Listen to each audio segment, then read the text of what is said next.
Hey Ian, you ready? You bet I am. What are we talking about tonight? And talk about guns? If it's not a 30 cal, I'm not in. Jeez, mate, that's not very inclusive. Have you seen Jono? Hey Jono, you ready? Well, God knows where he is, mate. He's probably caught up in the neighbour's wire again. You ready to go? Let's do this. Mate, I'm ready. Let's crank it up. Righto then. Welcome back, listeners, to another episode of the Hunter's Campfire, where we're going to talk about all things hunting and the great outdoors. And we'll probably throw in a few tips along the way. You want a tip? Say it once, say it 1,000 times. Goats love rocks. Or a few things about deer. Mark, what do you reckon about deer? As a deer hunter, I love hunting pigs. Well, that's about as useful as I expected it to be. Oh, check it out. Here comes Jono. He's being chased by the neighbour's dog. Okay guys, let's get this started.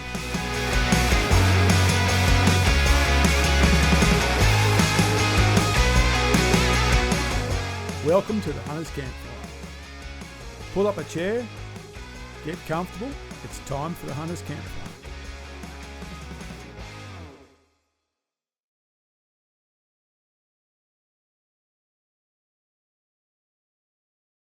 Good evening, gentlemen. Howdy, Good Mark. evening, Mark. And for those listening, Jono is with us. Ian, who we might refer to as Hurls today. I think And we'll I'll have explain to. that for yes. a sec. Good idea. Who's just back from overseas. And we have with us, joining us tonight is Ian Head. Hence, and we'll refer to Ian as Ian and Hurls as Hurls. So that's why we won't get that confused as we go.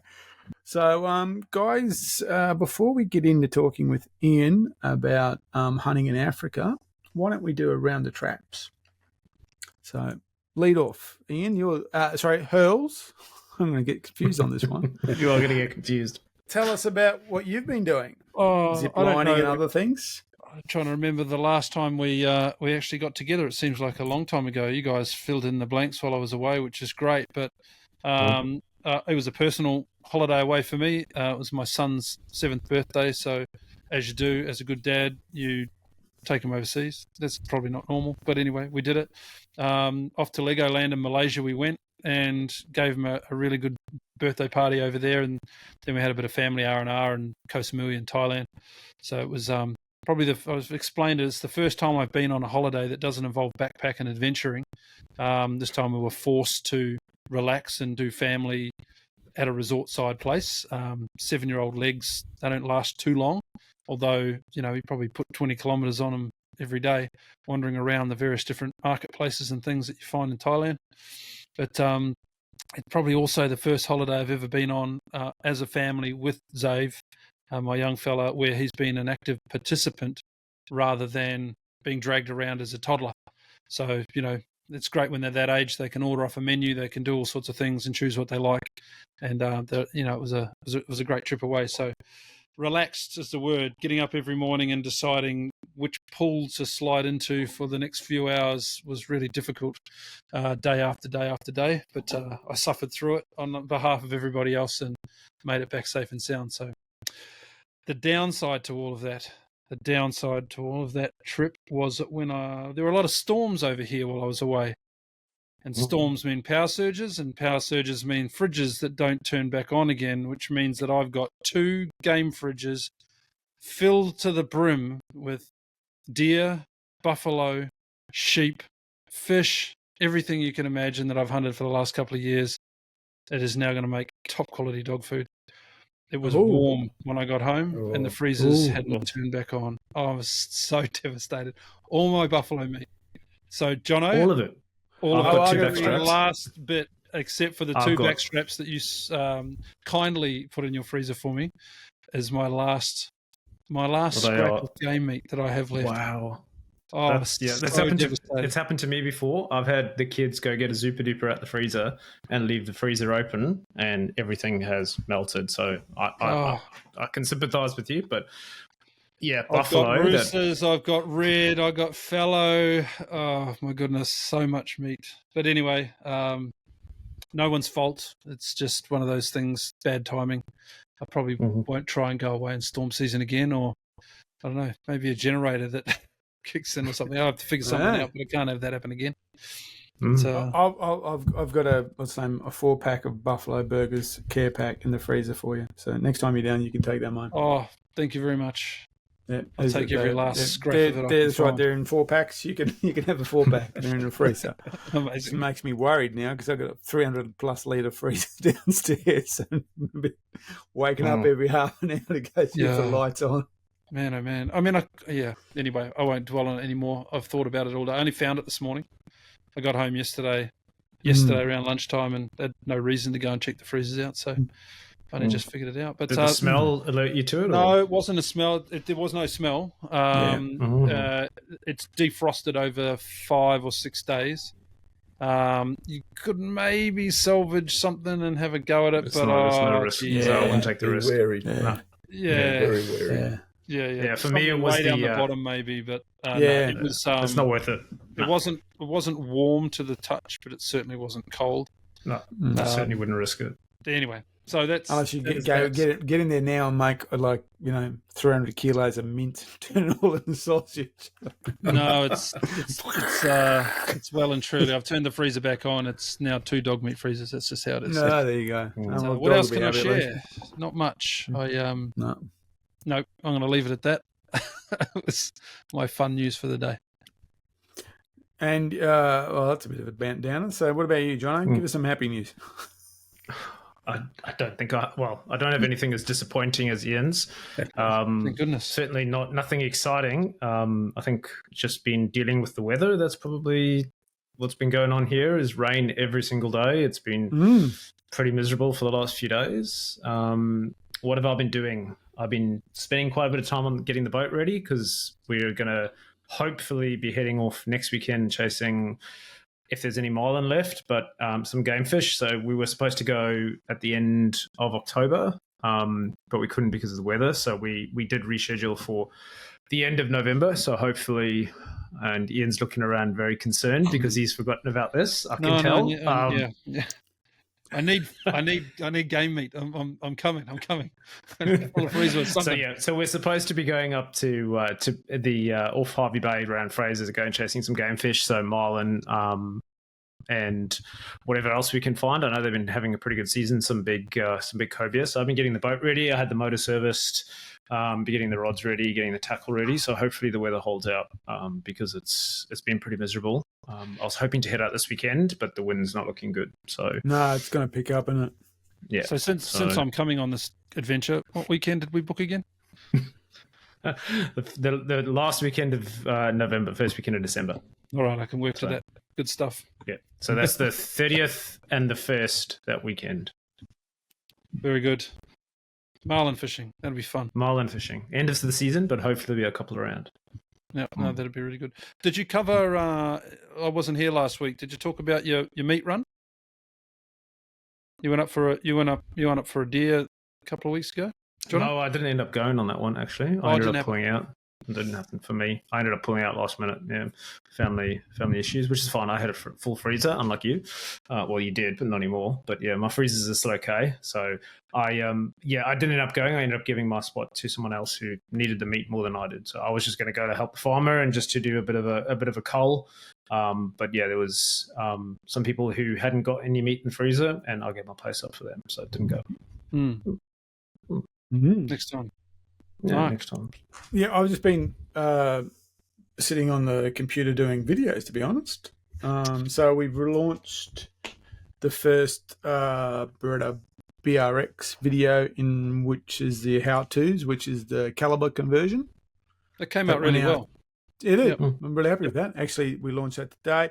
And also for SSAA, I put together a video on the chapuis. So that's coming out as well. And the next BRX video, which is the stock change out, it will be released in a few days. So yeah, those videos seem to come up really nicely, and showed you how easy it was to do a caliber conversion on that rifle. You know, what was it? Before you move on, yep, Ian, since we're going to be talking to you about African hunting, the gun that Mark just named. Aha. No. Chapuis. So you say Chapuis. chapuis.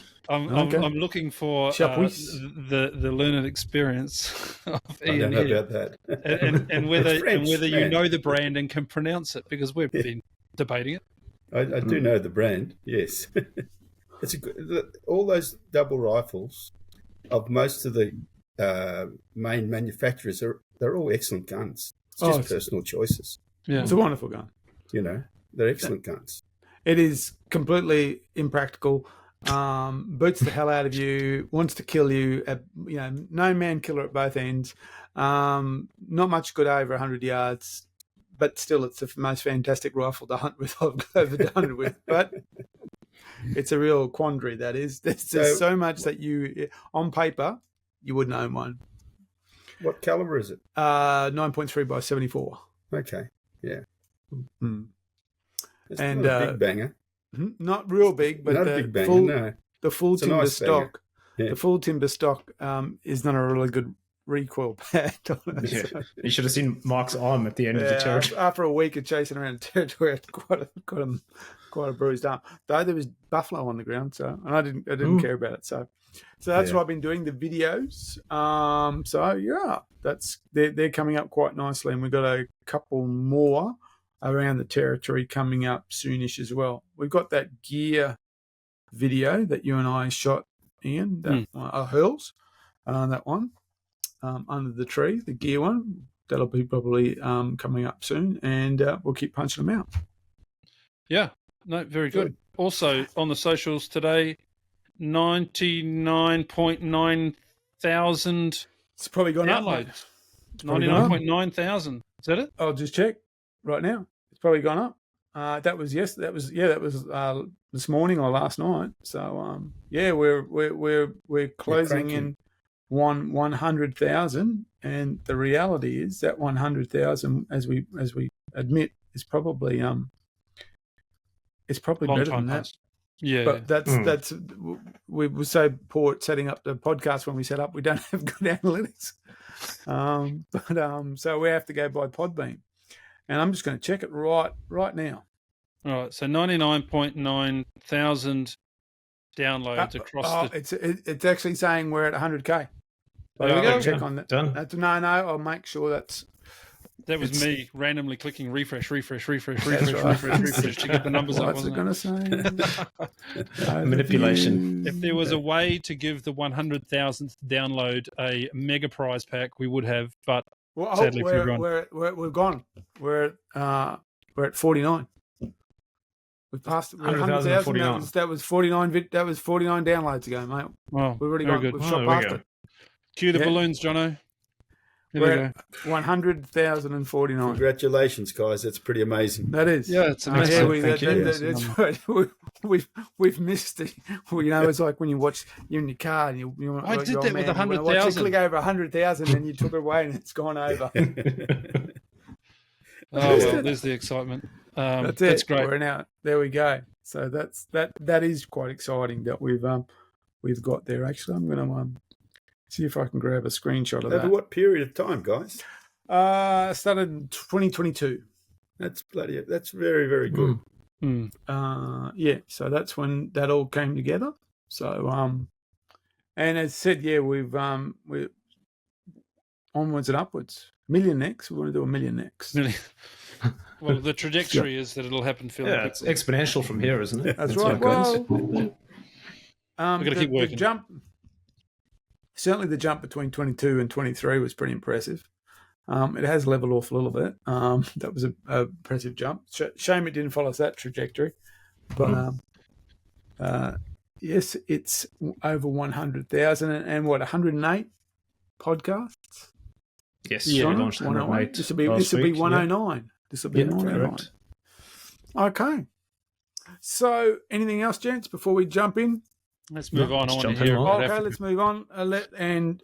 Let's talk with Ian. So we have Ian Head with us, who we met through Valhalla Tactical. Yes. And the way we met Ian was Ian has been involved in the outdoor and hunting scene for many, many years, which we're going to ask him more questions about tonight. But specifically, we cross paths initially with Ian around Tatonka and Hunt Tech, which is gear that we use, and that's where it all began. So, Ian, we might throw straight over to you, and for those watching too on video, you can see there's some very nice trophy mounts on the wall behind Ian, which we're going to ask about later. But if you'd like, do you want to give us a kind of history today of your involvement in the industry and in hunting? In the outdoor industry, I've been involved for 40 or 43 years. For the hunting industry, I've always grew up in Horsham. I was always a hunter. Grew up when we were allowed to have slug guns in our bedrooms. That was the growing up stage. I was a scuba diver, a spear fisherman, hunter and gatherer for all my life. And when I had a great schooling and had too good of a time at school, and I failed, my father said to me, get a job. So I came to Melbourne. And when I came to Melbourne, I got a job in the bank. That was great. I knew nobody coming from the country. So my passion was scuba diving and spearfishing. So I went to the local scuba shop and got a second job so I could afford my sport. I'd met future partners when I first came to Melbourne. It's a long story if you're into coaching. When I was 12 years old, my very first pay packet, I bought a magazine called Spearfishing in Australia by a guy called Barry Underwather. 10 years later, I was working in the bank doing an import-export bill department. And this guy, Barry Underwather, started a business up called Skin Diving in Australia. Diver Supplies Australia at that stage. And I was doing all these import-export documentation for them, unbeknownst who it all was. Long and short of it all, I ended up meeting these guys. And one day they asked me whether or not I wanted to. They said, do you have a spare $100,000 to start up a new business? And I said, I'm a banker. I give it. I don't have it. And then one of the guys said, well, what about 50? He said, you're not listening. I'm a banker. I give it. I don't have it. Got to 10,000. I said, done. So within 3 months, I got promoted in the bank. I resigned from the bank, got divorced, and started up in 1983 Outdoor Survival Australia with these two guys. Wow. It's all because I met them through scuba diving, spearfishing. When I first came to Melbourne, my hunting career took a backseat except for duck season. I went to every duck opening religiously. That was my passion, bird shooting, not so much shooting game or anything like that. Long story short, I bought my partners out. No, on my 40th birthday, my wife bought me a safari to go to Africa for the first time. That was in 1994, February 94, January 94, we bought it. I went there in May 94, 1 month after Mandela became president. That was a total learning curve about Africa. Amazing learning curve. I expect to see white guys everywhere running the place. But it was the black police were there to greet you. It was just totally different to what we've been shown on TV, how the place is being run. It was just incredible. I went there in 94, went and shot my first animals. I shot a bush buck up in the corner, was the first animal I ever shot. I shot 3 or 4 animals, which was all right. Went back in 95 with my best friend, our wives, and we hunted again. And then I thought, how can I come back here and enjoy it and cover my costs? I know, I'll start a business. So we started a business called World Class Wing Shooting because we're more into the bird shooting than the game animals. That was great. My deal was I didn't want commissions. I didn't want anything except to come back and not pay the daily rates, pay the trophy fees if you shot an animal because the farm had to live. And that was good. So I sent some guys over there for a few times. and built up huge credits and thought, well, I better start doing this differently. So in 2000, I registered World Safari Xpeditions and started doing it properly because we'd sent so many people over. We'd done all the paperwork for them. We knew pitfalls, who to advise them, what to do. And we just kicked it off from there. 2000 is when we really started. 2005, I met a guy at Safari SCI in that was in Reno, and unbeknownst to me, I took some guys bird shooting on his stepsister's property in Botswana, and we become friends from there on. And we really started doing a lot of business together, sending multiple clients to this guy because he had a product that I thought was it was really Africa. The first time I went to Africa, I ended up on a sheep station. Okay? It was a lot of game animals, fantastic game animals, but you could have been hunting anywhere in Queensland or Gippsland, I say. It wasn't Africa. You saw a few monkeys, saw baboons, but it still didn't breathe Africa. This place I started going to, they had a lion breeding program. They had elephants outside the fence. They had monkeys running across and baboons running across the top of the cottages. Lock your doors so the baboons don't get in. That was Africa. It had fever trees. So for somebody going for the first time, you could send them to somewhere where they knew they'd been, to the Dark Continent. And that's a quick summary of how I got it all together. Now, we've been doing it ever since. It's a passion. I still am now the managing director of RSA Brands, the outdoor company. But my passion is WSX. You ring up and ring up my office to ask about hunting, you get straight through. There's no holds. So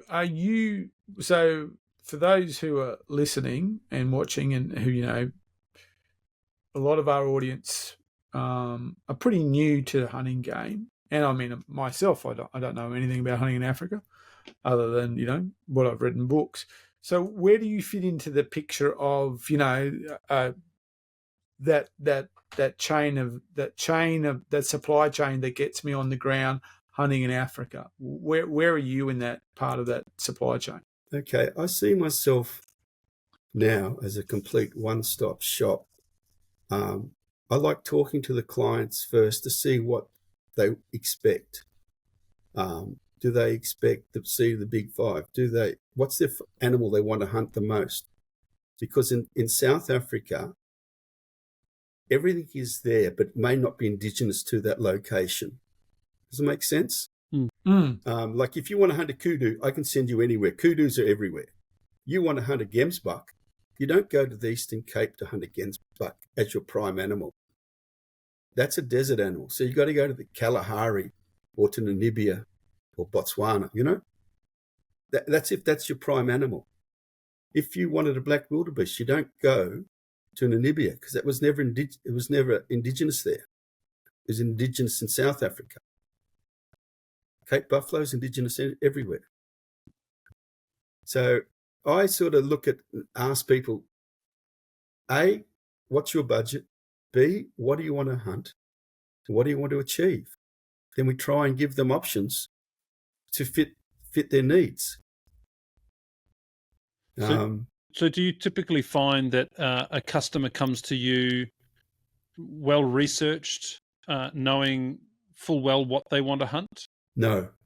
Yeah, I thought that might be your answer. Well, that's good. So that's a good. I just did the SSA show, and we had a lot of people come. Right? They really didn't know what they want. They like the idea of going to Africa, but they don't know how to go about it. And so, as I say to them, I'm your one and only point you need to have in Australia so that you've got somebody to come back to if there is an issue. I've met a guy the other day who's already booked his hunt. The South African operator, it's a fair price what he booked. It was okay. But when he said about the import permits and export permits of his rifles, the South African guy didn't really want to know. He told him how to get it into South Africa, but didn't tell him how to get it out of and back in and out of Australia. They're the little intricacies that they're not hard, but if you don't do it right, you get yourself into trouble. Absolutely. And Most it adds definitely. a And then if you total book the layer wrong of airlines, Yeah. if you book the wrong airline, some airlines won't carry firearms. Yeah. Yeah. When we talk to people about heading over to New Zealand, it's totally different, but the import-export permits are the same. That can be the most stressful part of the trip because, weeks leading into it, you still haven't heard back about your permits because they have this time period in which they will respond. You will get it back within 2 weeks of your trip. Yeah. It doesn't matter that you put it in 3 months early. No one's going to talk to you. It's over there in the pile that says 3 weeks to go. And then it's the 2 weeks to go pile, and then they'll start talking to you. But, Exactly. the first time you go there, you freak out. You're like, well, I haven't got my permit yet. Is my whole trip a bust? I've booked these guides, I've booked these helicopters. I still don't even know if I can take a gun there yet. It's a stressful process. So I can see having somebody like yourself here that understands the process would be invaluable. Absolutely. It makes it seamless and painless. Yeah. Same goes for the South African side. I've now got clients who they haven't booked the New Zealand hunt through me, but they've asked me to do their permits. Now that's a whole new learning curve. New Zealand import permits now. Yeah. Used to be one page sheet. Now it used to be nothing. You used to just pick your bag up, Turn your gun up up and off say, the carousel and say, oh, well, I'm supposed to go to the little hole in the wall that says police and get a permit or get my temporary license if you bother. Because your next stop's the helicopter. They're not following you anywhere. Yeah, it's certainly changed. It's what happens when people start shooting people, I guess. Well, it used to be like that in South Africa. The first time we went to South Africa, the guys just said, oh, what do you got? Oh, that's a nice looking rifle. Have a good hunt. Away you go. Yeah. The Namibia's nearly like it, but a little bit of paperwork, but they're also quite easy to deal with. My first trip into New Zealand, the rifle came out on the carousel with the bags. Yeah. And you go to the hole in the wall and the policeman opens the case in full view of the public. There's no quiet room like there is, heading into Brisbane Airport where they lock you into a room that you can't get out of and check whether you've got a magazine or a bolt in there. Yeah, it's madness. But I think that's a great experience. But just back to my original question about, do people come educated? And you're saying that a lot of them don't know what to do. I would fall into that category. Hunting for me, by and large, is the adventure. The trip that we went on up north that we were talking about prior to the recording starting, it was absolutely about the trip and the adventure and the team that was going up, and the hunting was the reason we were going, but the experience was just second to none. I can imagine Africa for me being quite different. I mean, quite similar to that I'd love to go, but I can't pick an animal off a list. I wouldn't know where to start, So how do you go about that? Like, how do you? I think that's a really good question. How to start? Yeah. The first time I went, I bought a hunt at the SCI auction. My wife said, I'll buy you a hunt for your birthday, for your 40th birthday. I don't think she had the word buy out of her mouth. My hand was up for $600. I had 4 days in Africa. Now, who's going to go for 4 days? Yeah. So I could at least take 7. So I had to had extra days. They gave me a list of 3 animals that I wanted. That was in the program. I didn't know what they were, to be honest. But what I did remember reading as a kid, if you went to Africa, bird shooting was free. So being a bird shooter, I said, I never missed a duck season. I wanted to go and shoot some birds. So I said, I'll take those 3 animals. I'll put some extra days on it. And then I'll shoot some birds.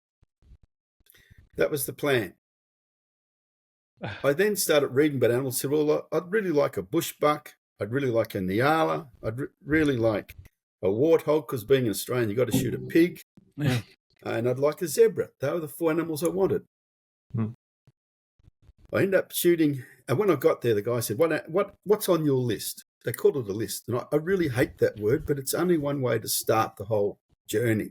Because when you get there, you end up throwing that list out the window, because once you see the animals for real, oh, that didn't look that good. Oh, that one's You know, pretty. just Yeah. That gold one, wasn't it? Yeah, that's right. exactly. What's Which a is golden why I'm never wildebeest, you know? going. You would love it Trigger more. happy. Oh, yeah, well, But look you've at got to that, start with a list to get a budget in mind. yeah. Sure, don't budget. Don't start with a budget. Stretch budget. Yeah, you've got to have something. And I never wanted a kudu. I didn't think they were at all. I didn't want a kudu at all. Surprises me. So I shot my wildebeest. I shot my bushbuck. A guy offered me a baboon. I couldn't shoot that because too much like a person, but I sort of regret it now because it was up on the cliff. He would have dived like an Indian coming off the cliff like all the Westerns. I shot my zebra. We hunted pigs, couldn't find a pig. No, this is a land of pigs, couldn't find a pig. I wounded a nyala. So one of the things you must understand when you go, you wound an animal, you pay for an animal. It's valuable. If you don't find it, you still pay. And I shot this nyala, which is it's probably the animal I wanted the most. He leapt up in the air like a heart shot, and everybody slapped each other on the back saying, fantastic, let's go down and look at it. Do you think we could find it? Yeah. You know, like even the PHs beside me said, that's a heart shot. And anyway, we looked for that for a day and a half and wrote it off, and I ended up paying for it. So long and short of it, they said, oh, let's go look for a kudu. Okay. Because they're pushing me to look for a kudu. And I was pretty despondent because, you know, I had to pay for something I didn't get. Long and short of it, we went and shot this kudu. After a couple of attempts, we had 2 or 3 drives trying to shoot kudu. Then on the last day and the last afternoon, we went out and we saw this kudu, and I shot this magnificent kudu. The guy said, oh, that's fantastic. They all slapped me on the back saying, you've shot a wonderful. I thought, I'm being tossed off here. Oh, It wasn't until all the farmers turned up to have a look at this animal, I thought maybe I did shoot something special. And it ended up going in the SCI, went number 10 in the SCI books for many years. Wow. It's a 51-inch Eastern Cape kudu, which is big for them. Anything over 46 is good for them. Now they've interbred. This is the trouble. They've interbred the Eastern Cape with the greater kudu, and so they're getting hybrids up in the 53s.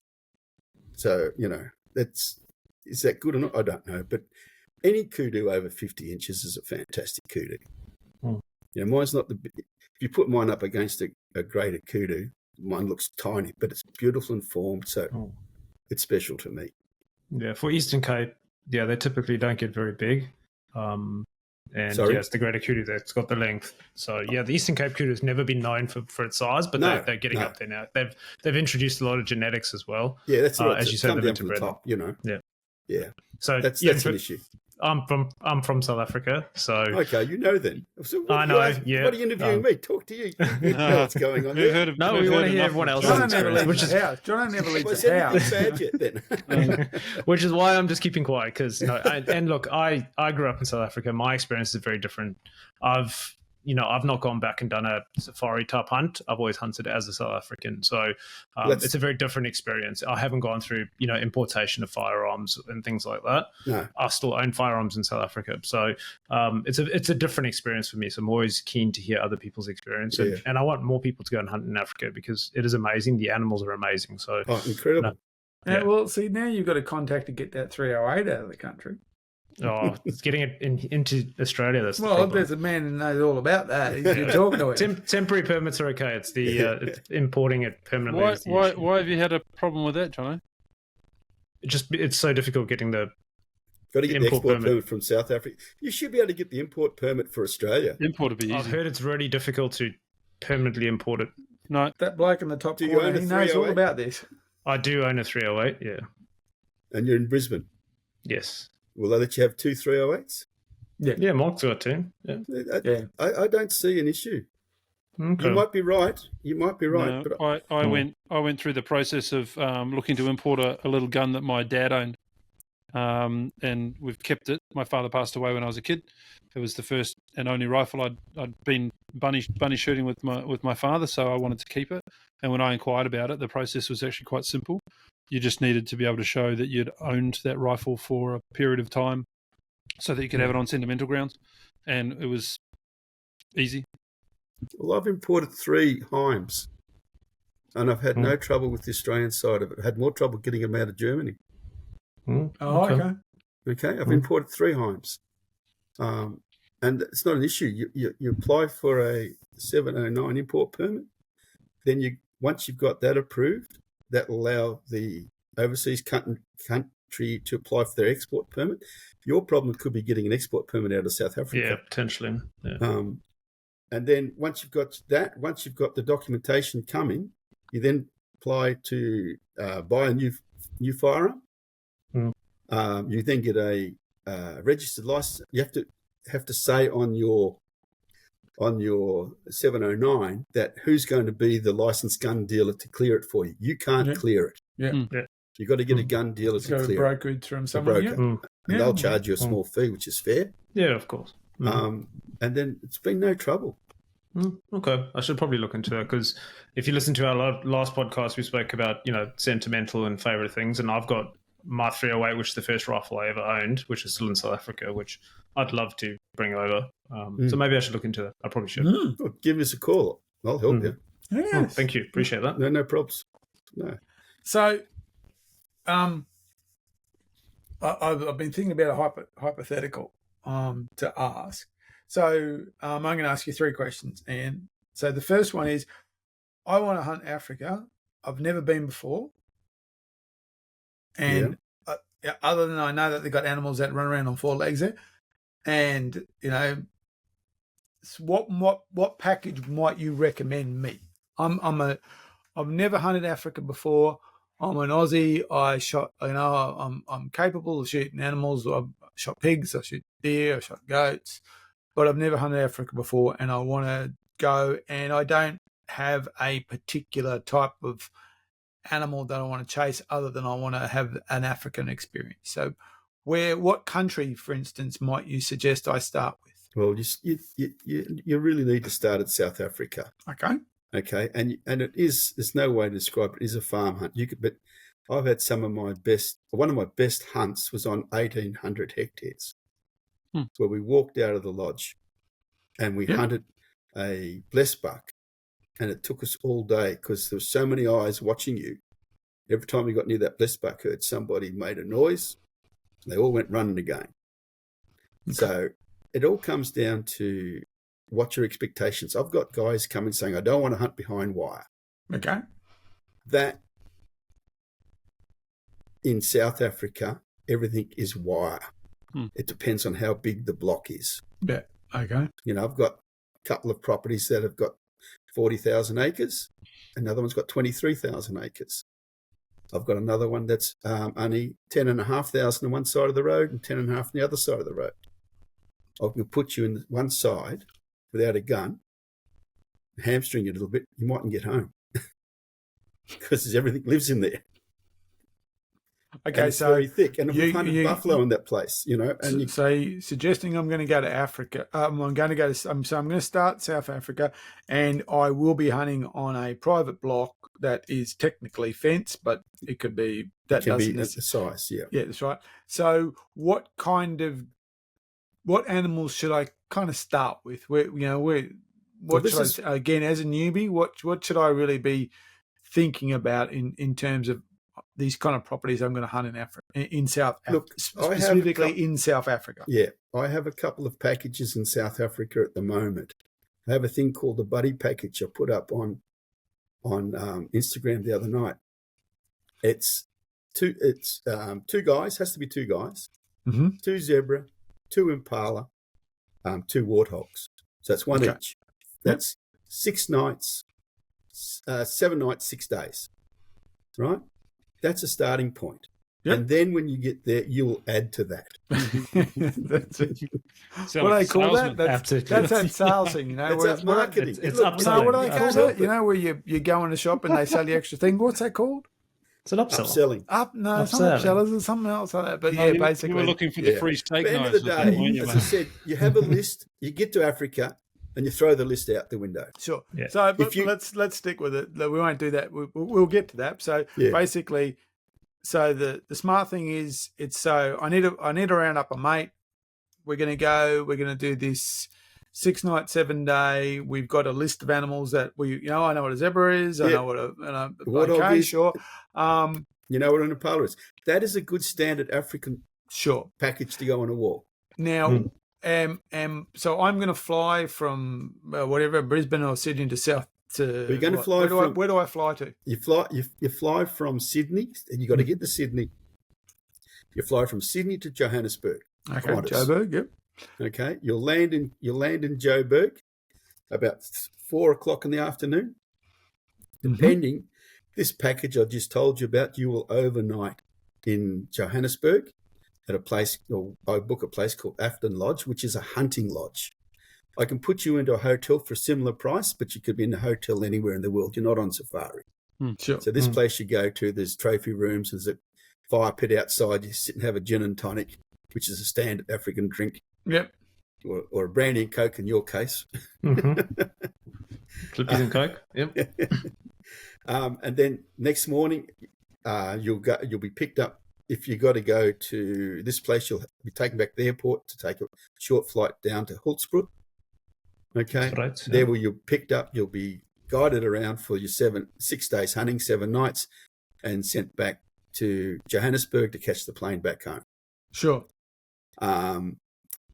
In all that, I do a meet and greet service for the as you get off the airline, being a new person, we say, do the meet and greet where you come off the airline at the air bridge. Somebody's there with your name, Mark, and they say, come with me. With that, they then take you to the immigration, put you through. If there's no politicians, you get through the express line. He'll meet you the other side of immigration. He picks up your bags, takes you around to the police station to check your firearm. That'll be at the police station. And then from there, the people from Afton Lodge will take you to the accommodation. If you're going to some other place that can be driven to, they'll pick you up next morning. If you got to fly to somewhere else, they'll take you back to the airport. So it's a one system all the way through. Sure. And when I'm at the actual property, so what's the accommodation like at the place where I'm going to be hunting? Okay. The accommodation that I'm suggesting now is probably, if you want to put it in stars, it's a lodge. It'll be 4-star. Everything is supplied. Your food, limited alcohol, soft drinks. There's nothing. You do not put your hand in your pocket at all unless you want to buy a souvenir. There's no more expenses. Okay. Except in some countries, a tip is expected. Some South African countries like a tip. If it's not mandatory, but if the skinner's done exceptionally good work, or the tracker has found something that you wounded and he spent all day finding it, then you may like to reward him a little bit. It's not a big amount of money, but it means a lot to those guys. Yeah, 100 Australian goes a long way in South Africa. A massive long way. Yeah. Sure. Yeah. So your package that includes things like trophy fees and all that's in there. All the trophy fees are included. The daily rates, the trophy fees are included. Okay. The only thing And that's what not about- included, taxidermy. Okay. We've had people on before though. Does it include the prep for taxidermy? Yes. The skinning, yes. Yeah, Yeah, it the would skinning. do. It's all everything till the point of till it gets picked up from the farm to go to the taxidermist is included. Sure. When it's picked up from the farm, the company I use now charge a pickup fee. Yep. Okay, and then they take it back, and I am the contact between them and the taxidermist. I've only just started this service. So many clients in the beginning would say to me, "What's the taxidermy? What's the taxidermy going to cost?" And I'd say, "Well, if it was $10,000 trip, allow $10,000 extra, but you won't need it straight up front. But you got to be prepared for it." Now with this new company I'm using, it is very, very reasonable. I've just had 2 clients who were quoted $1,600 to do a mount on a kudu US. This same company I'm using now is quoting 1,100 Australian dollars, and the work is good. It's good. Okay, it's a massive saving, and their argument is hunt more, save on taxidermy so you can hunt again. But the thing is, and he knows that he's not going to get Australians back if the work's not good. We just won't go back. I've had 3 shipments in now, and everybody's been more than happy with it. Okay. Okay. So basically we're looking at, what'd you say, 6 nights, 7 days. It's a full package. I'm going to get to the airport. I'm going to fly out of Sydney. I'm going to, when I hit the ground at Joburg, I'm going to be looked after from when we land. When you land, so you get looked basically after. someone's going to pile me on a plane, or at least get me to the bar before I get on the plane. No, they'll get you back to the check-in counter and make sure you go through that door. And they're gonna. That's After right. that, it's up to you. That includes a set of animals that we all kind of recognise. Yeah. It's also going to include me able to get my own firearm there. So if I want to hunt my own firearm, that's going to happen. And there's obviously the taxidermy component on top of that if I want to get taxidermy, and there's other expenses that just pop up because of travel. But basically, that's kind of I'm going to have a pretty good idea of a number before you go, and the effort involved in that. Yeah. Cool. Okay. Look, I'll give you an example here. I've got a thing here. This is this TTI taxidermy group. They've given us a rough quote for a gemsbuck, impala, kudu, and wildebeest, all shoulder mounted. Okay. The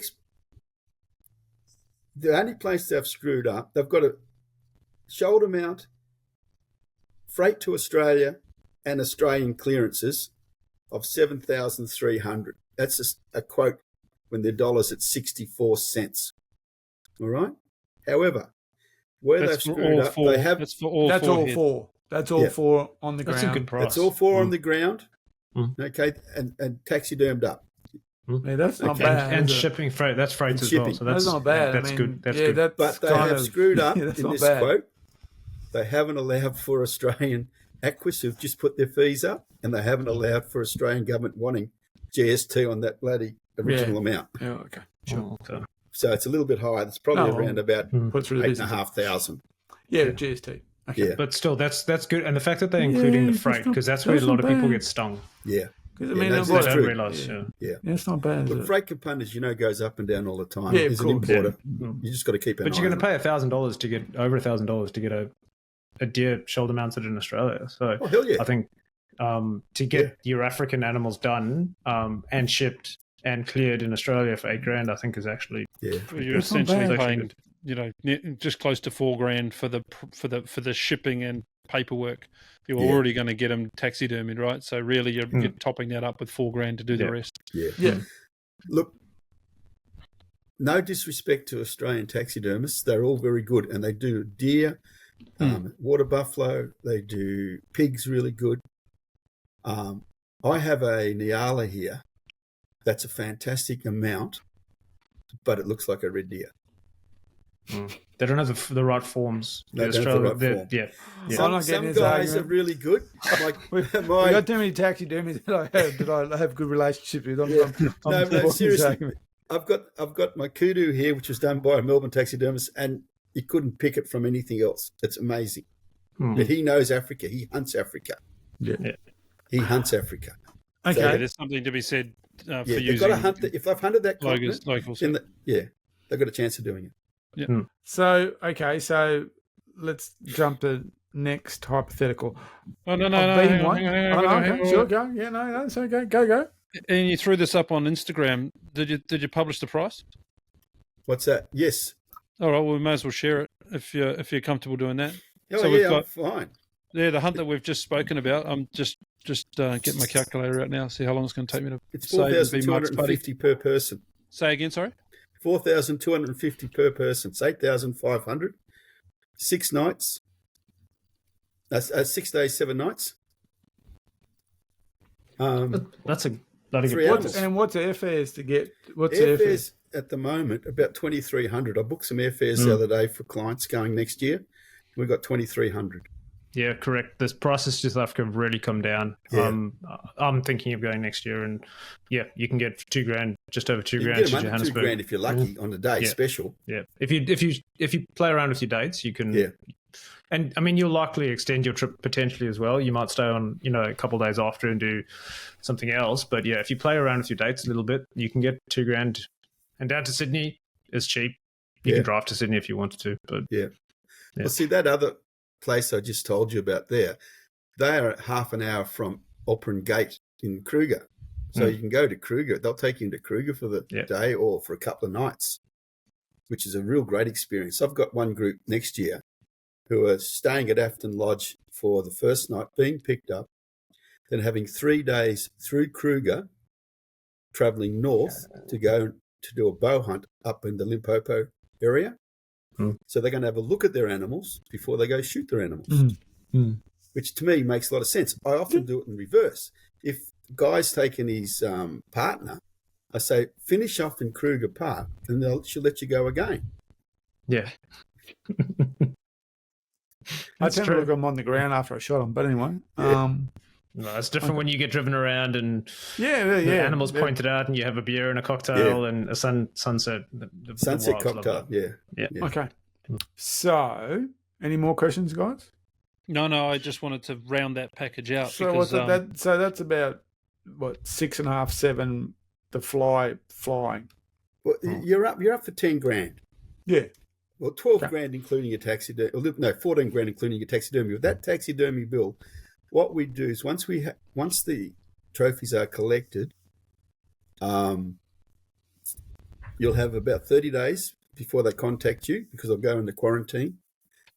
They'll then send you a quote or send you a letter saying, we have your trophies. What do you want to do with them? Do you want them shoulder mount? Do you want a European mount? Do you want to do with the back skin? We get all that information. They'll come back then with a written quote. Then they want 60%. Then they'll book them in. And then it'll take approximately 12 months before you have to pay the last lot to come out. So you've got a reason to save. Yeah. And okay. So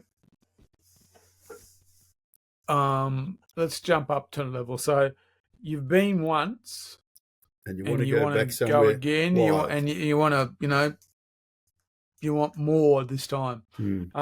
South Africa again, or no? We might go somewhere else. Look, I sell Namibia. I sell. That's the only way. I sell Namibia. I sell Mozambique. I will sell Zimbabwe to you. Okay, but I'll be saying you can't take your firearm there. The Australian government passed a law many, many years ago during the Bush War, and it basically said Australians were not allowed to take firearms into Zimbabwe. For whatever reason, I've given up trying to get to the bottom of it. It wasn't enacted until the Labor Party come back in to power last time. Then suddenly they shut it down, because I used to take my firearms into Zimbabwe. No problems at all.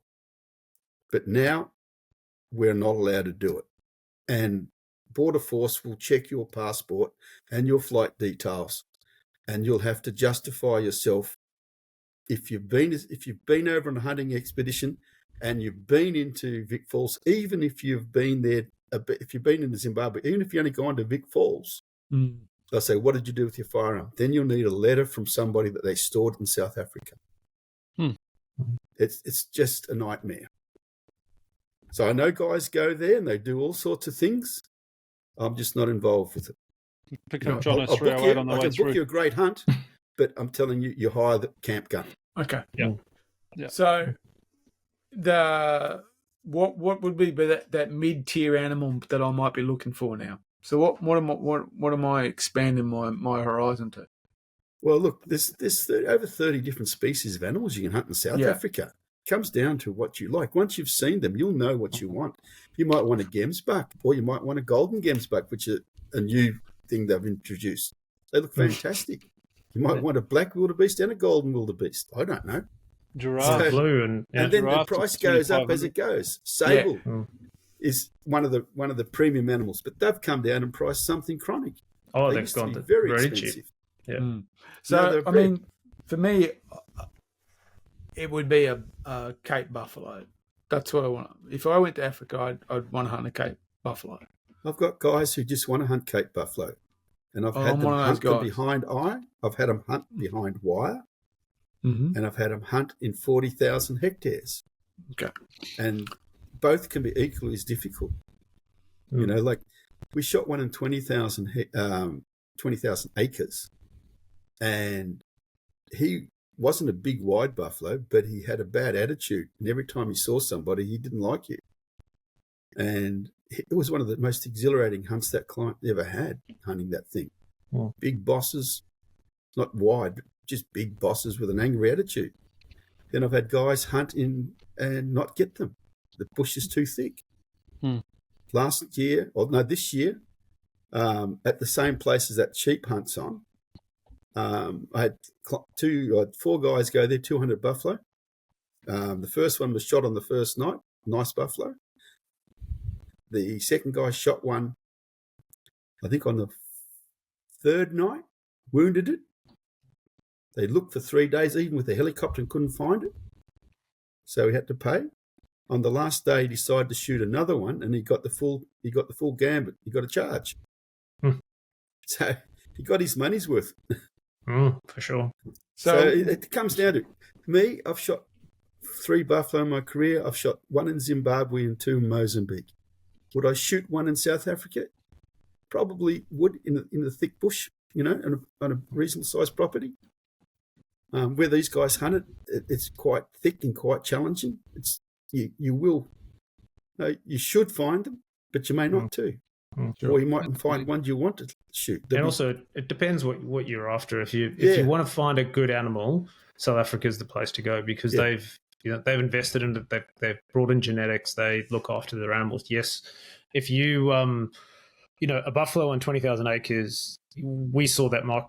And when we were up in the territory, I know we were on a big property, but 20,000 acres is big. And yes, a buffalo is a big animal, but trying to find these animals is really, really hard. And then trying to get in close to one and then try and shoot one. And, again, they're not like the water buffalo where they can be, I mean, they've got tempers, but Cape buffalo are notorious. They're Black Death. They're going to come for you. If you wound that thing, I wouldn't want to be following them up, put it that way, without a PH with a rifle. Yeah.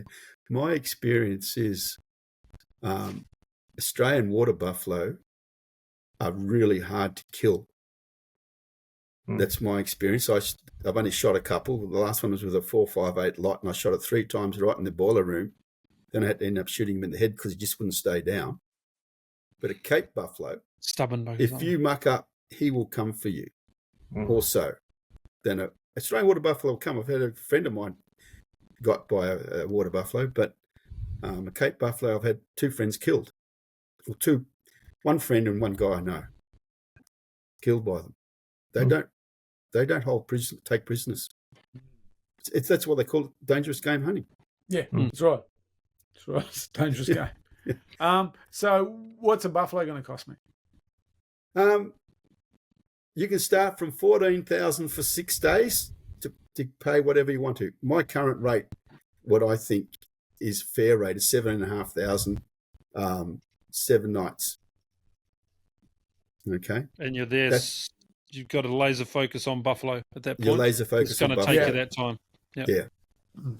It'll take you that time because there's quite a few buffalo in that place. It's a matter of sorting through them. And that's making in sure you South Africa, or is that? That's in South Africa. That is? Yeah. That's north of Polokwane. The buffalo in the Lowveld, where this other hunt is, that's really thick area, and you'll need at least 7 days to sort that out. You can get them on the first night. There's no doubt you can. Like that's hunting. Yeah, that's right. Yeah, that's hunting. Okay. So, but like if you want truly wild, then you go to Zimbabwe, or you go to Mozambique. You go to Mozambique, or you go to the Caprivi Strip. hunt a buffalo in the reeds and the Caprivi Strip is challenging. Mm-hmm. That's exciting. There's no doubt about it. Because you're in water, and you've got crocs, and you've got buffalo and elephants. Yeah. So it's, it's horses for courses. People going the first time, you start with South Africa, and as you progress, you end up looking to go further abroad for a different experience. Okay. It's like Mozambique. I went there in 2005. Mate shot a buffalo, and I shot one mate shot a buffalo, and my other mate and I shot sable, and it was fantastic.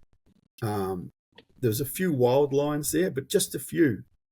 But 5 years ago, they introduced 20 lions. There's now over 60 lions in that area. It's 100,000 hectares, but 60 lions. That's a lot of lions, even that large bit of dirt. And as one of the PHs said to me, he said, once upon a time we'd jump out of the truck and walk around the billabong to see if there's any spoor. But now you jump out, take a gun, because you don't know what's going to be around the other side. It's pretty wild. Okay. So what's the top of the tree then? Sorry? What's the big end of town in hunting Africa? What's really the premium? If as you said, the zebra, impala, and I can't think the other one is an entry point.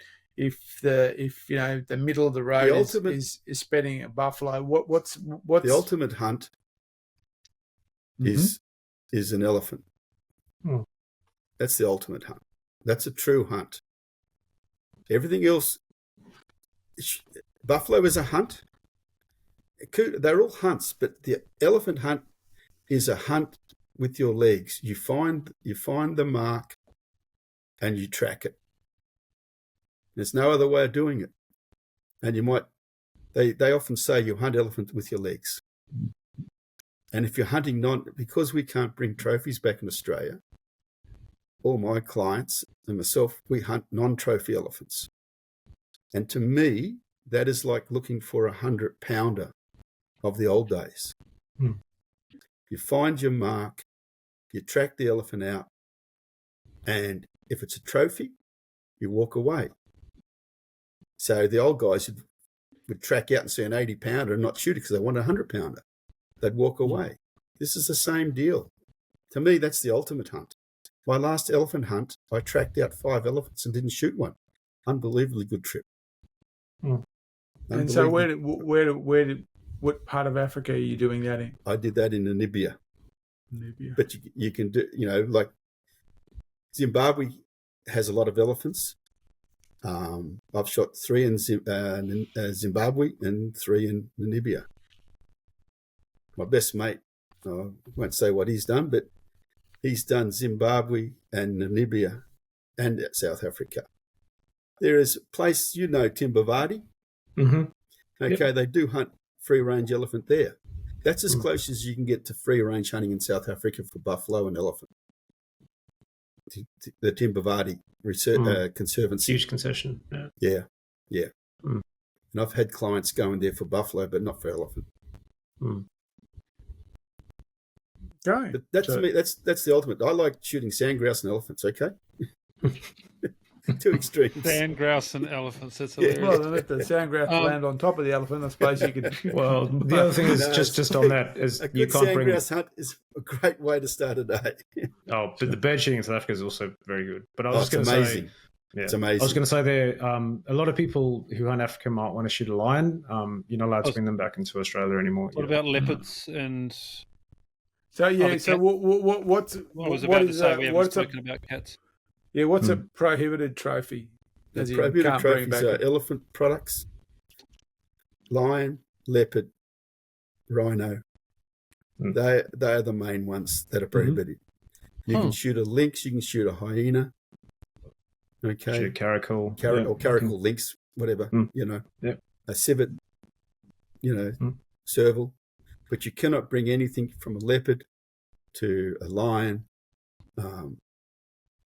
and elephant product and rhino product.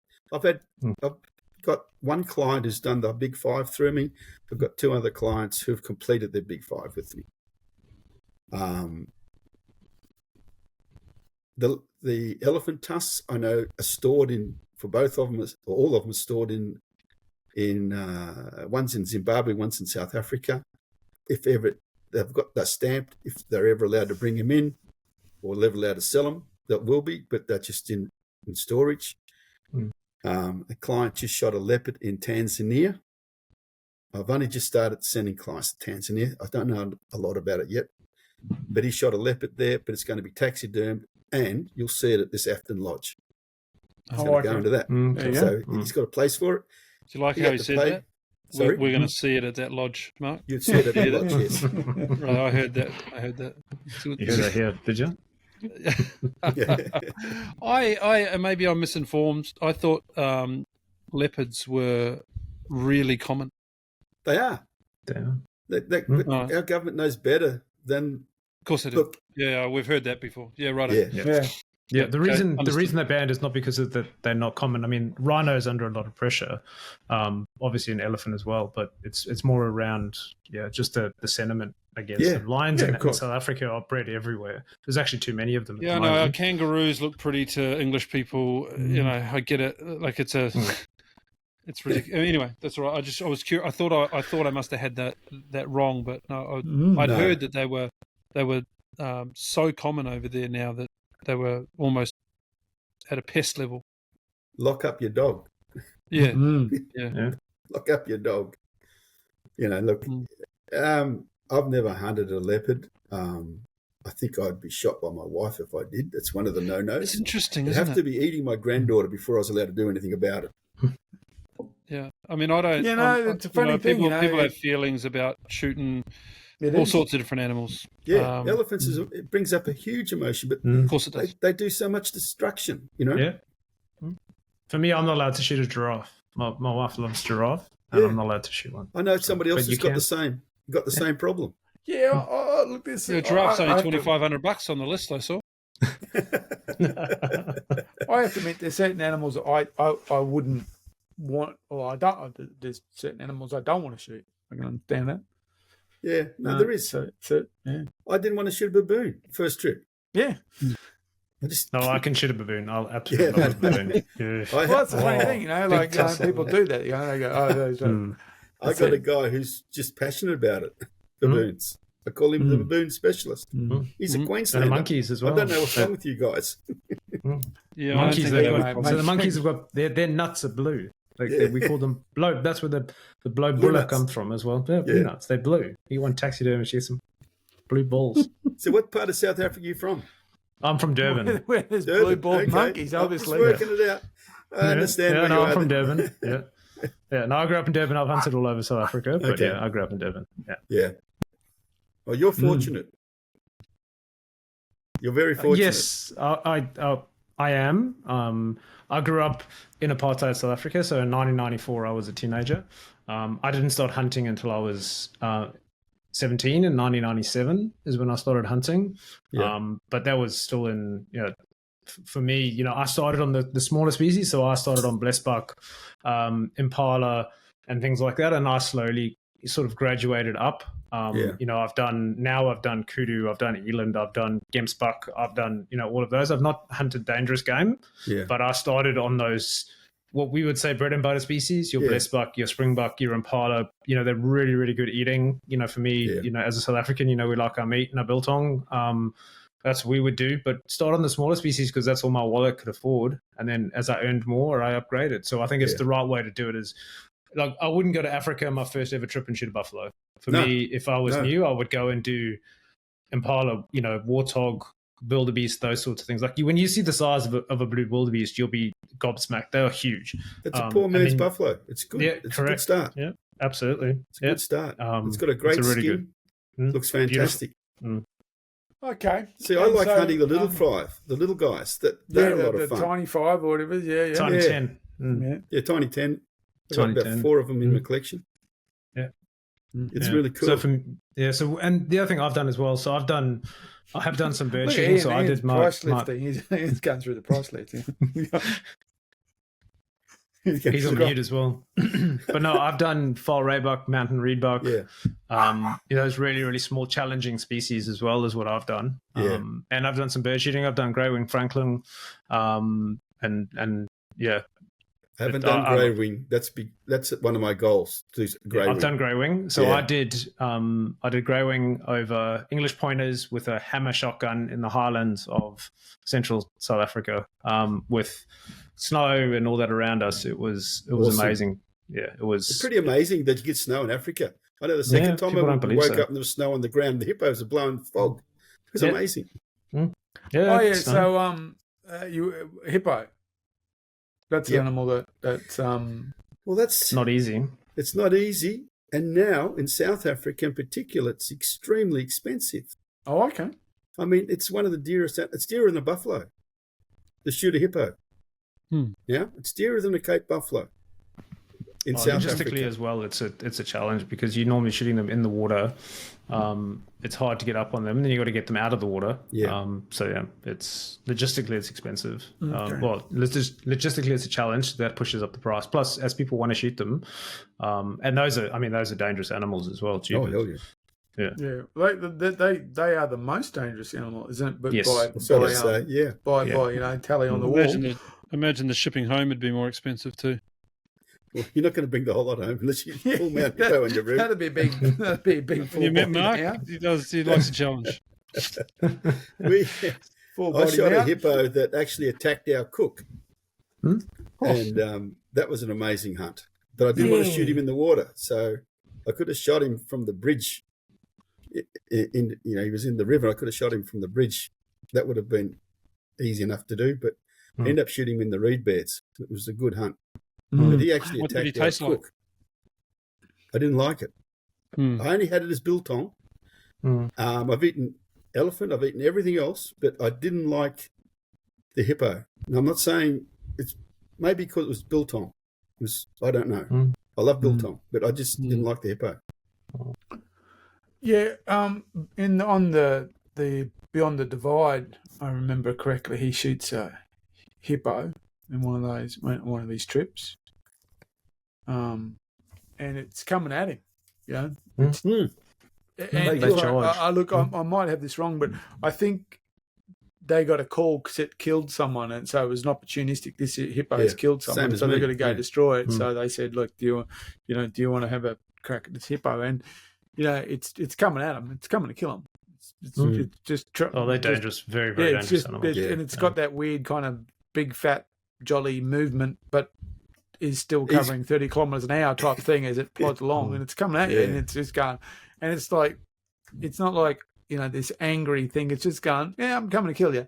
It's just trotting up to you, and then boom, boom, they let have it. It's a pretty, that'd be a certain thing to see. That's for sure. Now, if I was going, it would be Cape buffalo for me. So, yeah, I'd like a buffalo. I personally, I kind of like the North American hunting. Yeah, to me more. Probably because going to places where it's hot is not that exciting for me. But if I went to Africa, it would be. I'd want to do that. I'd want to put on the work on a Cape buffalo.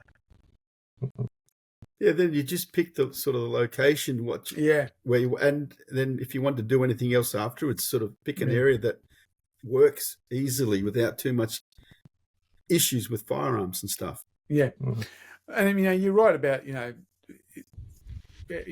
terms of it's hunting, so it's going to be where it is. Like whilst we hunted this property in the territory, which is what 600,000 plus acres. Where we shot most of the game was actually in a fairly small location, and and the guy said, that's where we've been seeing them, and sure enough, that's where they were, Yeah. So, it's like anything, it's where they are at the time. Yeah, but also we were targeting like one or two species. In Africa, you go, as Ian said, there's 30 species. So you've got 40,000 acres or whatever you're on for 30 different species. They all have different habitat and preferences. Of course, So, yeah. you can drive around all day and you can spot, 10 to 15 different species. You might not see one that you want to shoot, but you can certainly find them. Yeah. Okay. And you can hunt it. Some people are happy to shoot from the car. Some outfitters won't let you shoot from the car. Yeah. You're only a collector if you shoot from the car. I'd want to hunt on foot. Yeah. Most of my clients want to hunt on foot. Yeah. But I have a few that are happy they just want to shoot different animals, or they just want to go and cull. I have guys who want to cull, and that's okay. You shoot them from the car because they're culling meat. Yeah. They get a culling price, and they've got to shoot them in the head. It's a whole new ball game. It's not just shoot them in the body. You got to. Oh yeah, well that's when I was in England. One of the deer trips I went on, which was a cull trip. I got invited on a cull trip, and so there's headshots and things like that because they themselves were processing it. Well, the meat would go for processing for sale. So yeah, it was a cull hunt. Well, that's the beauty of Africa. Nothing's wasted. Not a thing's wasted. Even, as I said, they even eat the hippo, they eat the elephant. You shoot the elephant for park rangers meat, or the community. Yeah, well, there's been plenty of videos of the people turn up and there's an elephant on the ground, and then 6 hours later, it's really good fun on to watch. That's all there is. It's gone.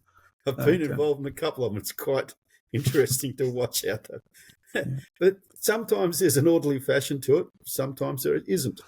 Oh. It's a free-for-all. You just don't want to be involved. You wouldn't want to be around too many people swimming. Sometimes there's more blood. It's not the elephants. Yeah.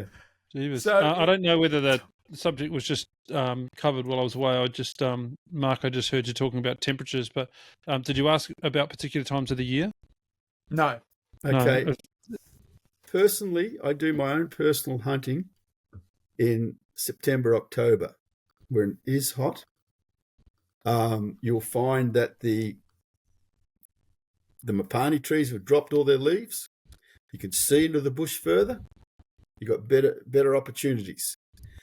This hunting season is May, as a rule, through to end of October.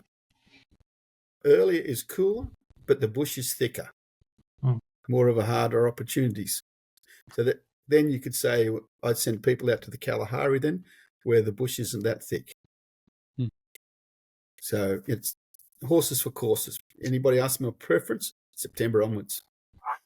But most people want to go on a school holiday if they've got kids. So that's July or September. I've got guys who... Most people with kids can't afford to go to Africa. Well, 4,225 ain't too bad, mate. An airfare. I know, I've heard that. You need to allow 10 to 14 is what I heard. I wouldn't want your bill going across where you went either. It's substantial with the family. Yeah. No, absolutely right. It would have been worth saving. But I know that the seasons are similar, right? Compared to winter and summer and season. But I mean, is it exactly the same, the seasons, or pretty much? Pretty much. Except like South Africa, coming September, October, November, you're getting a build up like you do up in Darwin, especially up north, up past Polokwane higher. You're getting opportunity to have thunderstorms and lots of rain. The real rain period is January, if I'm not wrong. January, February. Yeah. They start getting in December. I've been there in early November. I've been there in November for my wife's birthday, and we were at the Limpopo. Was dry. Next morning it was flooded. Yeah, okay. Big storms come down. If you were to, and I know you've talked about lots of different places that you're going. If we talk about the place in South Africa that you talked about earlier on in the chat, the lodge, is I think what you referred. Lodge. Yeah. Liken that to a part of Australia. What part of Australia is it similar to? We've got a varied range of... You misunderstood. Afton Lodge is a place you stay on your first night. Yeah, that's like the hotel. That's called DK Safaris. That's near Kruger Park. Right. Okay, that's down near Kruger Park. It'd be a bit more like Coffs Harbour. Oh, okay. Yep. But it's Coffs not on Harbour the coast. temperature. Yeah. Yep. I'd say. Oh, that's... it's hilly. It's you got the mountains behind it. It's hilly. It's It's not cold. flat ground. It's not like the No. Northern Cape, which is flat ground. Okay, well, that's good to know. Okay. I mean, it's such a big place, so it's hard it's to varied. know It's if a you haven't massive been there place. what the. Yeah, it's Yeah. very, So, very so, terrain. Yeah. I'm literally looking at the map. So Kruger on the map here is close to the border with Mozambique. And yeah. Do you see the town There's a Hoedspruit there? Limpopo, yeah. Sorry, again? Do you see Hoedspruit on that map? On the edge of Yes. Kruger? I see a place that says, I would assume that's Hoedspruit. HOEDSPRUIT. That's it, yeah, that's it. That's him. You got it. Hoedspruit. Well, that's Hoedspruit. Yeah, Hoedspruit. Correct me. Yeah, so that's where that particular property is near there. Okay. Okay. So It's near a place called God's Window. yes, Very famous. God's And window. Burke's Luck Potholes. There you go. You heard it here All right. first, guys. And then, So that's then while Mark's so checking yeah. out So his map- basically, that's So it's kind of similar in terms of we're in South Africa to Joburg. There, obviously not at Joburg, but it's at okay. So it's that Okay, part so of the country. the other place. So I have a place down at Port Elizabeth I use in South Africa for the Eastern Cape. Then I have one up north of the Kimberley, which is the more desert area, the Northern Cape. And then I have one up near Messina, up north, right up north on the border. They're the main four I use in South Africa, and they all depend on your budget. There's 5-star accommodation down to 4-star accommodation. Okay, Messina, I see that. Yep, that's near Okay, National so Park. from Messina you go west and down a little bit southwest from Messina. Yep. Okay. I used to have one right at Messina, but that's no longer operating. Sure. Okay. So there we go. So you've got quite a varied terrain, varied climate. Once you get past Polokwane, up going north, it is a malaria area, rare, but it is a malaria area. Even Hoedspruit can be a malaria area. So we always tell the people they should speak to their doctor. I don't take anti-malaria tablets except if I go to Privy or Mozambique or Zimbabwe. Okay. But I know people who have got malaria from up that part of the world. So when I went to Kruger, we took malaria just in case. Yeah, because it is a malaria area. Okay. You can get there it. we go. Something worth considering. Yeah. Okay. All So right, I got another question. Ian's basically going to ask you how long the beds are. I can do that. No. I want to talk about gear because we've talked about climates. That's similar to this, but we're coming on a guided experience. Is there? And I'm saying this now. I know, Mark. We're coming on this guided experience. We just need a few more listeners, and a few more Google, and a few more YouTube paydays, and we'll be fine. Is there any particular gear that you wouldn't usually hunt in Australia with that you would suggest that people invest in for a trip over to Africa? That's question one. Let's just go with that. Or is the gear that people would normally hunt in over here? And everyone has different hunting styles, of course, but we're talking about sort of public land hunters, pack on their back, bino rigs, all of those sorts of things. What would what would a hunter over there be kitted out with? What should they be kitted out with? Well, as you're being guided by PH, he has most of the stuff. You don't need to take things like GPSs. You don't need, you take your binos. So you can take a rangefinder if you're that way inclined. Okay. You need a small day pack to take your daily stuff in. You may not walk with it, but if you go into the hotter areas, then you take a day pack with a bladder. Okay. There's generally a few black trackers carrying a bag full of water, but if you want to have your own in a bladder, then you take a bladder. Otherwise, you don't need a great deal of backcountry stuff. Okay. If that makes sense. Good pair of boots, good pair of putty gaiters, That's all you need. Everybody seems to carry a knife. What we carry it for, I don't know. On our belt, Not so we we carry can five, quick draw but- the. Yeah. But I take a knife. I take a bullet belt and a pair of binos. That's my gear. That's And a why I good was camera. asking. I'd say. And a good camera. Yeah, a good camera. Someone I know. But now with phones, one of my best mates, and he's not a client anymore. He's just a good mate. Finally got him to go to Tanzania to shoot this leopard. And he took a brand new iPhone. He took the best photos he's ever taken because I give him a good camera. He forgets to use it. The iPhone sits in his pocket, so he took some great photos. Oh. Some of those are up on the Instagram page now. What he took, the ones for Tanzania, he took with an iPhone. So good camera. This is what you need. Yeah. Someone I know that I went hunting with recently, who had a double gun, said that after we gave him a bit of curry about the bruises on his arms, that no man's ever walked through Africa with a double gun and a pack on his back, and you've just told us the truth of that. I reckon it was the pack strap that gave him the bruising.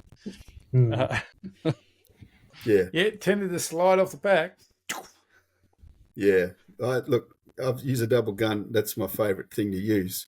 And the number of times I've carried I carried a pack when I went up to Darwin buffalo hunting, but I didn't in Africa when I went elephant hunting. I just took a camera. Yeah.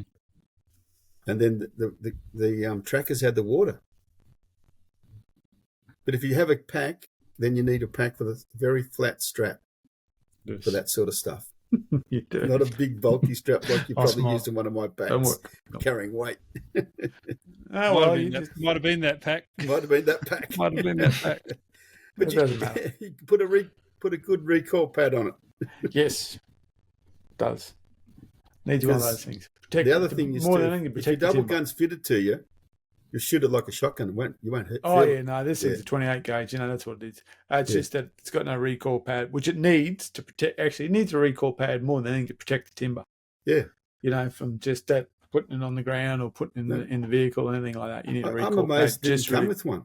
No, they don't come with a recoil pad. So put it on needs a recoil pad really to protect the timber work. That's what it is. And I will get one on it. Yeah, it won't devalue No, it didn't. The recoil, it's like everything. You only find out later. it. No. I like double gun hunting. It's really cool. And we know a guy who's got something to do with double guns too. So Tom Auger from Rigby. So there's Tom. there's a good contact there. We've had him on the podcast. So. Yeah, I've had him on, and I did a thing about the Rigby showroom, so we've had him on. And actually, we're hoping to have a hunt with Tom next year sometime, but not in Africa, but it might be stage one. Yeah, well, I spoke to Tom at the SSAA show about Africa. Yeah, I know Tom. So yeah. No. The Rigby guys are good. They certainly are. Yeah. Okay, so I'm thinking, what do I need to be aware? I suppose it all sounds very good, and what appears, I suppose to put it in some kind of context, you're like a very specialised travel agent. You're going to put the whole package together. What do I need to be aware of though? What's the things that aren't the lollipops and rainbow side of thing? What should I be aware of when I'm travelling overseas to hunt like that? When you're travelling overseas to hunt, if you book through me, there's nothing to worry about because we have you covered from the time you get on. By the time you go and see customs with your gun, you get on the Qantas plane, you get off in Johannesburg, you're met. Okay, you're then guided around we pre-do all the paperwork, so it's just a matter of stamp. You're met, you're guided around to the police station to pick up your firearm and identify it and pick it up, sign their bit of paper. You're then guided to the place where you're staying for that night. Next morning, if you're not flying somewhere, the outfit will pick you up at that lodge, take you away, and bring you back and put you into the check-in counter. That's how seamless it is. If you're booking online, look, don't get me wrong, I'm not the cheapest person doing this stuff. I just think, I'm one of the most ethical. I'll tell you if you've been, if you don't need to do it or take something. But if you're booking online, you've got to be careful. You get what you pay for sometimes. Oh, we've got them on quota. You get there. Oh, sorry, the quota didn't come through. So I've had that happen to a couple of guys. And one guy saw me at SSAA, said, next time I go, I'll book through you, because he's had that happen. He's had it happen with his trophies. The guys, once he shot his animals, the guys delivered them to the taxidermist he wants them to go to. You don't get a choice. Well, you can get a choice if you know who to ask for, right? Because I had trophies picked up today that they were, these people are quoted that US dollar amount to do the kudu, yet we've halved their costs. But they had no choice where they went to. But once we found out where they went to, we sent our people to get it. And they're the things you got to worry about. Yeah. I'm so excited that I can offer the complete package now. I'm not a travel agent. I don't do the bookings. I have a travel agent I've used for years. She knows which airlines will carry firearms. She knows who to tell, to advise that you're going to take a firearm. So it's all pre-done.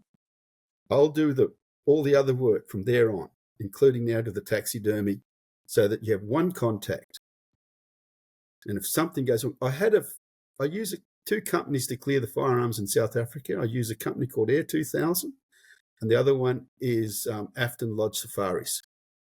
Both have reasons for doing it, but I've had two guns go missing, and they were cleared through by Air 2000. I ring up Anne, and within half an hour, she's located those guns. I was shopping in Pretoria at one of the gun shops. I get a phone call from a mate who just landed back in Sydney. My 375 didn't turn up. So I ring Air 2000. Within half an hour, she said, it missed the plane. It's on the next plane. This is the booking number. And that's the services we give by the people I use. Never been stolen, but we could find things. And if you're just doing it yourself, who do you ring? Yeah. That's a challenge. Who do you ring? Yeah. It's only ever happened twice in the hundreds of safaris I've sent, but it's the best money we've ever spent. It's like insurance. Yeah. You don't need it until you need it. Yeah, I think you hear the stories. I know someone who hopped on a plane and went over there, and the whole thing was a scam. Yeah. That's right. Yeah. Yep. One of the local guys, wasn't it? Yep. Someone we know. So yeah, it's a shame that stuff happens, but it happens all over the world. It's not just Africa that this stuff goes on. No, mate, it happens in America too. Yeah, Look, the world's as I've said many times, I've only ever been on one guided hunt, and it was, it was one of the. It was so bad we laugh about it, as we call it. It was the world's best farm stay, So yeah, and that was, mate, that was in this state. I drove there.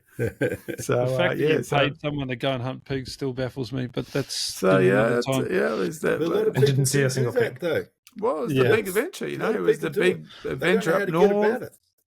Big venture up north, 7 days, a whole lot. Yeah, no, didn't see a single pig, did you, Mark? No, I did. But when we went hunting, saw plenty of pigs, but not when we were hunting. But anyway, that's it. So I've been completely understanding about, as I said, I travelled within the state, and I had a pretty dodgy experience. So it's not out of the realm of possibility that it can be going overseas can be just as bad, or if not worse. Look, one of my pleasures is seeing first-time hunters go and come back and say they had a fantastic time. Oh, yeah. I've only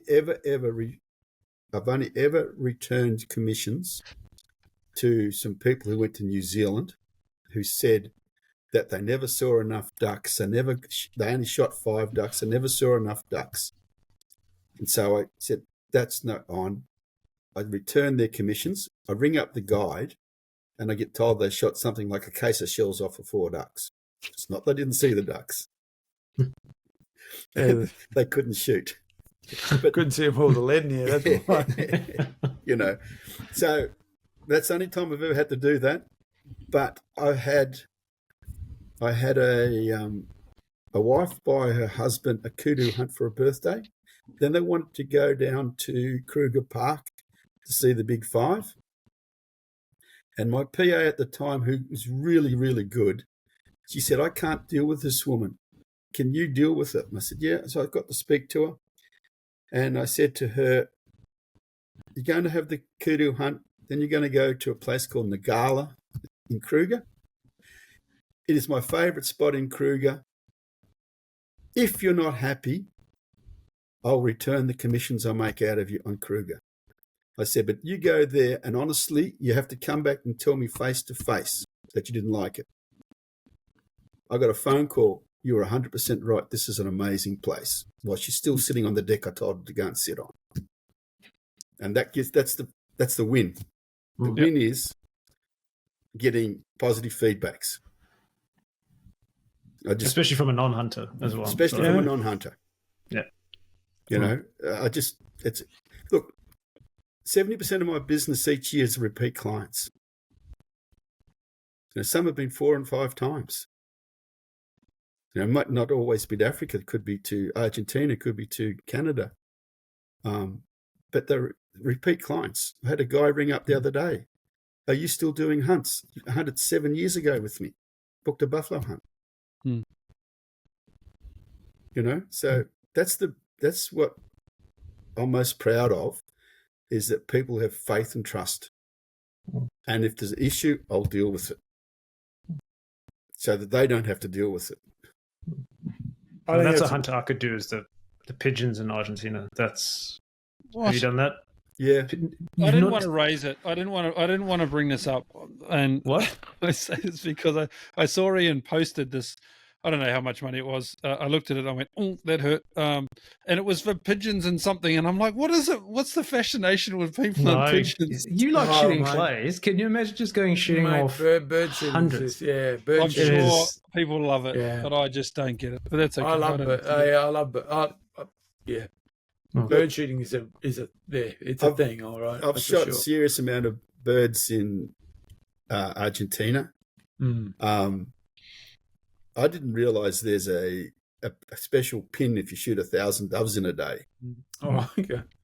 I didn't realise that. I had 6 clients with me, and I stopped shooting and went around to take photos of them all and videos, so I could give them something. Say, aren't I good? End of the day, I found out I shot 924. I only need another 2 boxes. I could have got 1,000. I stopped at 3:00 in the afternoon. I had enough. I'd love to do the doves in Argentina. Absolutely. Yeah. Well, I would go to Africa bird shooting before I went to Argentina. Really? Yep. Okay. Only because of the variety. You do a 7-day bird hunt in Africa, and you can have such variety of shooting. Now, you can only shoot, as I said, after a day of 1,000 birds, you've had enough doves, pigeons. But you go to Africa, you do bullfintain, you do your pigeons, rock pigeons and your doves. Go down somewhere else and do red-eye doves, which fly different to the bloody mourning dove. Then you do driven guinea fowl or walk-up guinea fowl, Franklin over dogs. Then go to a duck shoot in the evening or a goose shoot in the morning. Yeah, that's true. You've got a variety. Your comment earlier that bird shooting's free, you're just paying for the time at the location rather than the actual birds themselves. Oh, yeah, well, that's another story. Back on that original story. The original story. I went down there and I kept saying, when are we going to go bird shooting? I'd shot a couple of animals. And when are we going to go, we've got to do this first, we've got to do that, because I didn't fully appreciate dead animals on the ground was money in their pocket. Sure. Right? Bird shooting was they just charge you for the shells. So anyway, about the 5th night into it, he said, we're going to go bird shooting this evening. Now, I don't know whether this is racist or not, but he says, we've got to go and get some Labradors. And we go to the local village and toot the horn. The kids all come running out, and off we go dove shooting. So I had a fantastic night dove shooting. The kids picked up every bird. And I said to him, what he's going to do, take them home? He said, hell no. They're going to go to the bush and eat them. If they go home, their old man will come home drunk, beat them and eat them on them. If they go to the bush first, have the little campfire and feed themselves. And then they go home. But that was a great experience watching these kids. They were so excited and so enthusiastic. I did another bird shoot at Rorke's Drift. We had a Zulu mob come off the hills at the end of the shoot to pick up all the birds. It was like Rorke's Drift all over again. Then they all stood in line to get their share of the birds to go home. Wow. It was amazing. I like bird shooting. Yeah, I do. Oh, Yeah. Yeah, I love it. Yeah. I do too. It's a hoot. That was my first passion. But now it's Birds. little guys and big guys. I think we're drawn to a close, guys. Any final questions? I don't think so. No. We've covered it from start to finish, Yeah. as you would expect for someone who organises the start to That's finish what, experience. I think that's exactly what we wanted too. We wanted to, how do I get it? How do I make it happen? Somebody And just what's has the to easiest ring way? me and we talk it through. Yeah. Somebody will email me. I'll email them straight back. What's your phone number? I'll ring you. It's much easier to talk. Then you can feel from their voice what their passion is, what they want to do. And as much as I hate a list, you start with a list, which is a budget basically. And then when you get there, start somewhere. when you get there, everything goes out the window. It really does. So shoot That's the the first scary couple, bit, right?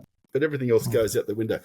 The other thing that is of interest that people watching this should know, one of the differences with me is that once you go, you don't take any money to pay for any animals. Okay? What will happen is I'll take a deposit from you early in the piece to secure the dates. 30 days before you go, I'll take the balance of the daily rates. And if your budget says $10,000, for example, for the animals, I might take $3,000 of that and hold it in trust. Because if you don't get them, if you're shooting a la carte off the menu and you don't get them, you don't need to carry that sort of money with you in South Africa. What will happen, all the outfitters trust me, that when you come home, or before you get home, I'll have your bill and I will pay that bill. Then it's up to me to get the money out of you guys. That way you're not having exchange rate issues and you're not carrying a lot of cash. And I can tell you a story about somebody who carried too much cash in a hotel once, flashed it, didn't have it the next morning. Yeah. So that's one of my services is that I guarantee you to the outfitter, you don't need to take all that money. You don't need to have $10,000 in your pocket, or pay by credit card and pay a stupid exchange rate. Yeah. That's one of the pluses. It's a hell of a service. Yeah. It is. Sure. Okay. All right. Mate. Well, thank you for your time, guys. I enjoyed that. I was going to say thank It's you been for a your great time. chat. Yeah. Been a That's it. great chat. Yeah. And we'll post some details in the notes Yeah. of the upload so that you can find in, and you'll see some other posts on the socials Excellent. that wrap around this when we upload it. And I'm sure there's loads of people that are going to have questions about it. So fire those questions in if you're listening, and we'll make sure they get answered for you. Okay, perfect. We'll go direct to Ian. I said I will be doing this full time end of next year. Now I said something I shouldn't have said, maybe, but who knows? Very good. Yeah. I'll start saving. Okay, mate. Okay, guys. Good Thanks, stuff. Ian. Thanks, Thank Ian. you. Cheers, mate. Cheers, guys.